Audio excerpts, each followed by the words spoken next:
మనకు daily routine ఉండడం అనేది చాలా ఇంపార్టెంట్. ఎందుకో తెలుసా? మన బ్రెయిన్ ఎక్కువగా ఇబ్బంది పడేది ఇర్రెగ్యులర్ రొటీన్స్తోనే. మనకు ఒక డైలీ రొటీన్ లేనప్పుడు మన బాడీ ఎప్పుడు ఆఫ్గా ఫీల్ అవుతూ ఉంటుంది. ఎందుకంటే ఒక డైలీ రొటీన్ అనేది లేనప్పుడు సర్వైవ్ అవ్వడం కోసం మన బ్రెయిన్ ఎప్పటికప్పుడు ప్రిడిక్ట్ చేస్తూ ఉంటుంది. ఎందుకంటే మన బ్రెయిన్ ఒక పెద్ద ప్రిడిక్టింగ్ మిషన్. నెక్స్ట్ ఏమవుతుందా అని ప్రిడిక్ట్ చేయాల్సి వస్తుంది. అదే ఒక రొటీన్ ఉందనుకోండి, మనకు ఒక స్టెబిలిటీ ఉంటుంది. బ్రెయిన్కి ఒక స్టెబిలిటీ, ఒక సేఫ్టీ ఉంటుంది. సో ఈ సేఫ్టీ, స్టెబిలిటీ ఎప్పుడైతే ఉండదో అప్పుడు బ్రెయిన్ ఒక అలర్ట్ మోడ్లో, సర్వైవల్ మోడ్లో ఉంటుంది. దీనివల్ల స్ట్రెస్ రెస్పాన్స్ అనేది పెరిగిపోతుంది. ఎప్పుడైతే ఈ స్ట్రెస్ రెస్పాన్స్ పెరుగుతుందో బ్రెయిన్లో ఇన్ఫ్లమేషన్ పెరుగుతుంది. ఇర్రెగ్యులర్ రొటీన్స్ అంటే ఏంటి? ఇప్పుడు ఇర్రెగ్యులర్ స్లీప్ ఉందనుకోండి, మనం కరెక్ట్ టైంకి పడుకోవడం, కరెక్ట్ టైంకి లేవడం, ఇది రెగ్యులర్గా లేకపోతే ఏమవుతుంది? మన సర్కేడియన్ రిథమ్ అనేది డిస్టర్బ్ అవుతుంది. ఇర్రెగ్యులర్గా మీల్స్ తీసుకుంటున్నాం అనుకోండి, మన గ్లూకోజ్ అనేది స్టేబుల్గా ఉండదు. ఇర్రెగ్యులర్ వర్క్ అవర్స్, ఎప్పుడు పడితే అప్పుడు పనిచేస్తున్నాము, లేట్ నైట్స్ పనిచేస్తున్నాము, ఎప్పుడంటే అప్పుడు పనిచేస్తున్నాము, సరిగ్గా రెస్ట్ తీసుకోవట్లేదు అనుకోండి, స్ట్రెస్ హార్మోన్స్ అనేవి డిస్రెగ్యులేట్ అవుతాయి. ఇవన్నీ న్యూరలాజికల్ రిథమ్ డిస్టర్బెన్సెస్.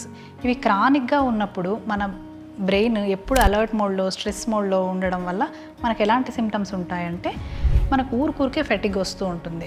అసలు మనం పెద్దగా ఏం పని చేసి ఉండము, కానీ ఎప్పుడు ఫెటిగ్గా, నీరసంగా, టైర్డ్గా ఫీల్ అవుతూ ఉంటాము. మూడ్ ఇన్స్టెబిలిటీ ఉంటుంది. ఊరికి చిరాకు పడడం, పిల్లల మీద అరవడం, పార్ట్నర్స్ మీద అరవడం, ఇలాంటివి. డైజెస్టివ్ ఇష్యూస్, ఏం తినకపోయినా కానీ బ్లోటింగ్ ఉండడం, తిన్నది సరిగ్గా డైజెస్ట్ అవ్వకపోవడం, ఇలాంటివి. పూర్ స్లీప్ క్వాలిటీ, అసలే పడుకున్నా కూడా రిఫ్రెషింగ్గా ఉండదు, ఎప్పుడూ నిద్రగా అనిపిస్తూ ఉంటుంది. ఇలాంటి సిమ్టమ్స్ అనేది మనకు ఇర్రెగ్యులర్ రొటీన్స్ వల్ల మనకి వస్తూ ఉంటాయి. సో ఇవన్నీ న్యూరలాజికల్ రిథమ్ డిస్టర్బెన్సెస్. వీటిని ఎలా ఫిక్స్ చేయాలి? వీటికి సొల్యూషన్ ఏంటి అంటే, రెగ్యులర్ రొటీన్స్ని సెట్ చేసుకోవాలి. కరెక్ట్ టైంకి పడుకోవడం, కరెక్ట్ టైంకి లేవడం, కరెక్ట్ టైంకి మీల్స్ చేయడం, టైమింగ్స్ మనం ఎప్పుడు వర్క్ చేయాలి అనేది కరెక్ట్గా సెట్ చేసుకోవాలి. ఇప్పుడు మనకున్న డిజిటల్ ఎరాలో వర్క్ టైము, ఫ్యామిలీ టైం అనేది బ్లర్ అయిపోయింది.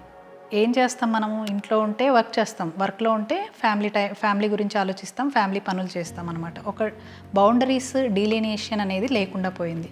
సో ఆ బౌండరీస్ని మనం సెట్ చేసుకోవడం మన బ్రెయిన్కి, బాడీకి చాలా ఇంపార్టెంట్. చిన్నవే కదా అని మనం నెగ్లెక్ట్ చేయకూడదు. వర్క్ టైమ్స్లో మనం డెడికేటెడ్గా వర్క్ చేయాలి.